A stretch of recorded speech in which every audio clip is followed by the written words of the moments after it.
Live TV Radio. Live TV Radio. Live TV Radio. Sa iba pang balita ng ating newslight, nasa bat ng Department of Agriculture ang halos 100 milyong pisong halaga ng mga smuggled agriculture products sa isang gusali sa barangay Toklong sa Kawit sa Cavite.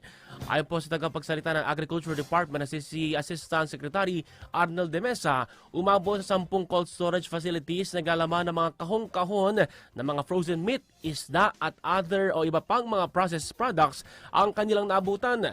Wala pong kaukulang mga dokumento gaya ng mga sanitary permit ang mga kontrabando. Pinaniniwala ang galing ang mga nasabat na kontrabando sa China at Hong Kong dahil sa mga etiketa at ibinebenta sa mga samgyupsal at shabu-shabu restaurant o inilalako sa online. Inihayag po ng Bureau of Customs Field Station Chief Joel Pinawin na matagal ng panahon nila itong minamanmanan dahil tinatakpan nila ng mga parcel ang mga kontrabando. Newsline.